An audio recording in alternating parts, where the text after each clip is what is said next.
कोविशिल्डच्या side effects बद्दल सगळीकडे खूप बोललं जात आहे. वेगवेगळे व्हिडिओज व्हायरल होत आहेत आणि त्यामुळे लोक खूप घाबरली आहेत.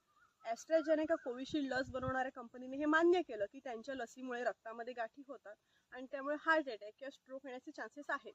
पण ते कधी लस घेतल्यापासून 3 दिवसांपासून 15 दिवसांपर्यंत. माझ्या स्वतःच्याही घरामध्ये ही गोष्ट झाली की वॅक्सिन घेतला आणि दुसऱ्याच दिवशी माझ्या मामाला अटॅक आला होता. पण आता त्या गोष्टीला 4 वर्ष झाली. 4 वर्षांनंतर एखाद्या गोष्टीचे साईड इफेक्ट्स होतील असं मला तर नाही वाटत. आणि वेगवेगळ्या शास्त्रज्ञांचं, डॉक्टरांचं सगळ्यांचं हेच म्हणणं आहे की आता सध्या त्या सगळ्या लसीचे जे काही साईड इफेक्ट्स आहेत ते होतील असं वाटत नाही. हां, नक्कीच हार्ट अटॅकचं प्रमाण सध्या वाढलंय, पण त्याला एकमेव ही लस हीच कारणीभूत असेल असं नाहीये. आपणही आपली काळजी घेतली पाहिजे, थोडंफार पौष्टिक खाल्लं पाहिजे, शरीराची काळजी घेतली पाहिजे, योगासनं, थोडंफार एक्सरसाइज केल्या पाहिजेत, वॉकला गेलं पाहिजे. कारण की आपलं शरीर हेच आपल्याला देवाने दिलेली सगळ्यात मोठी देणगी आहे. छोट्यात छोटा सिम्पटम जरी जाणवला तरी त्वरित डॉक्टरकडे जा.